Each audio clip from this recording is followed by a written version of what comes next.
Bom dia! Hoje o nosso grupo irá apresentar sobre o enfisema pulmonar e as nossas integrantes são eu, Milena, Maria Clara, Fernanda, Milena Ramos e Júlia Lovise. Eu vou começar falando sobre a fisiologia. Todo o ar que entra pelas vias respiratórias, desde a cavidade nasal até os bronquíolos terminais, é mantido úmido por uma camada de muco que reveste toda a superfície. Esse muco é secretado pelas células caliciformes do epitélio de revestimento e pelas glândulas submucosas. Além de manter essa superfície úmida, o muco aprisiona pequenas partículas do ar e impede que elas cheguem até os alvéolos. O próximo passo da respiração é o processo de difusão do oxigênio dos alvéolos para o sangue pulmonar e do dióxido de carbono na direção oposta do sangue para os alvéolos. Ademais, um conceito quantitativo desenvolvido a fim de auxiliar na compreensão acerca da troca respiratória quando ocorre um desequilíbrio entre a ventilação alveolar e o fluxo sanguíneo é a relação ventilação-perfusão. Quando a ventilação alveolar é normal e a perfusão é normal, a proporção também é normal. Quando a ventilação alveolar é zero, mas ainda ocorre a perfusão, a proporção também é zero. E no outro extremo, quando a ventilação é adequada e a perfusão é zero, a proporção é infinita, e em ambos os casos das proporções zero e infinito, significa que não ocorre troca gasosa através da membrana respiratória do alvéolo afetado. Bom, para entendermos a fisiopatologia do enfisema pulmonar e seus efeitos fisiológicos, precisamos compreender que o enfisema pulmonar é o excesso de ar nos pulmões, causado por um processo obstrutivo e destrutivo complexo que ocorre nesses órgãos, muitas vezes relacionados ao tabagismo crônico. Esse processo segue uma sequência de alterações fisiopatológicas que se inicia com a infecção crônica, causada pela inalação de substâncias tóxicas e irritativas que vão irritar os brônquios e bronquíolos, causando um desarranjo nos mecanismos de proteção das vias aéreas. Esse desarranjo pode causar uma paralisia dos cílios do epitélio respiratório, dificultando a retirada do muco presente nas vias aéreas, pode causar um aumento da produção desse muco e também uma inibição da atividade dos macrófagos alveolares, dificultando o combate à infecção. Então, a infecção presente, mais o excesso de muco e também o edema do epitélio bronquiolar causado pela inflamação decorrente da infecção, vai causar uma obstrução das vias respiratórias inferiores, causando uma maior resistência das vias respiratórias e um maior trabalho respiratório, dificultando a inspiração e a expiração. A difícil expiração vai causar um excesso de ar nos alvéolos, que vai causar o estiramento das paredes alveolares.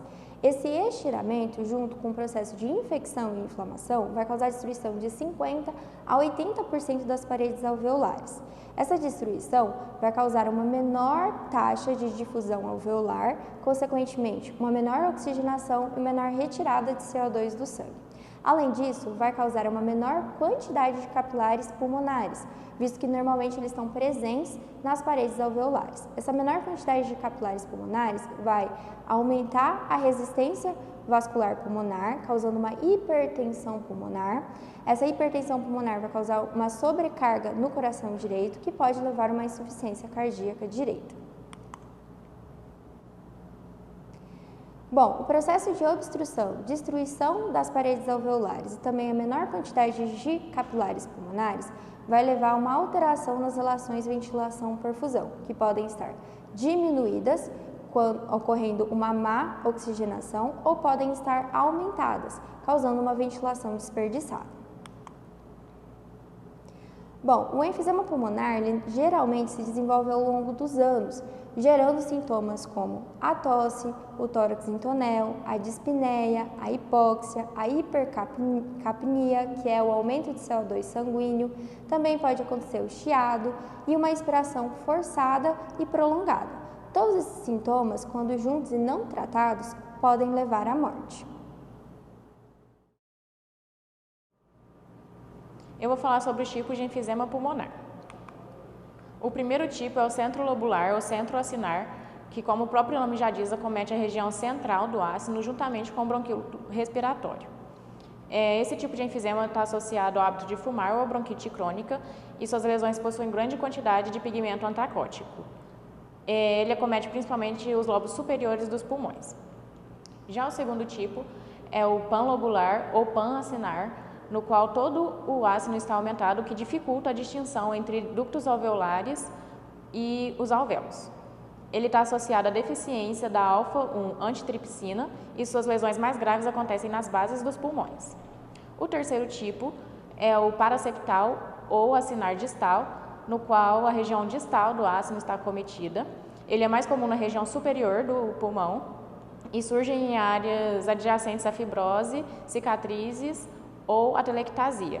Esse tipo de enfisema causa frequentemente pneumotórax espontâneo em pessoas jovens. Por fim, o último tipo é o irregular ou paracicatricial, que normalmente é assintomático. Ele envolve todo o ácino de maneira irregular e está associado a cicatrizes de inflamações antigas. Uma mesma pessoa pode ter mais de um tipo de enfisema e o exame realizado para determinar qual é o tipo é o macroscópico pulmonar, uma vez que os cortes histológicos são muito pequenos para poder fazer essa diferenciação. Falando um pouco sobre a etiopatogênese, a lesão básica inicial do enfisema pulmonar é a destruição dos septos alveolares. A teoria mais aceita para explicar tal processo é o mecanismo protease-antiprotease.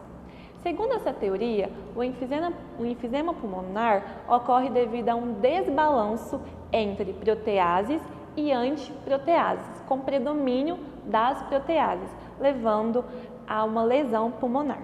As principais fontes dessas enzimas são os neutrófilos e os macrófagos alveolares, presentes em maior quantidade nos pulmões de fumantes. Os neutrófilos produzem a serinoelastases e os macrófagos alveolares a metaloelastases, provocando um acúmulo dessas substâncias nas regiões centroacinares, levando à lesão enfisematosa. Bom, agora eu vou falar um pouco sobre o enfisema lobar congênito. Essa é a anomalia congênita pulmonar mais comum e uma das principais causas da insuficiência respiratória em recém-nascidos. No enfisema lobar congênito, há uma hiperinsuflação de um dos lobos pulmonares, secundário a uma obstrução das vias respiratórias. Essa obstrução pode estar relacionada a uma estenose brônquica, a broncomalácia ou a uma compressão extrínseca por anomalia dos vasos. Em alguns casos, não é possível diferenciar lesões estenosantes ou compressivas que justifiquem o quadro. Quando há essa hiperinsuflação de um dos pulmões, o pulmão não afetado pode ser comprimido, sendo necessário uma cirurgia de urgência. No enfisema lobar congênito, a lesão se manifesta até os 6 meses de idade e acomete principalmente os lobos superiores. Bom, esse foi o nosso trabalho, essas foram as duas referências que nós utilizamos, o Bogliogo e o Guyton. Muito obrigada.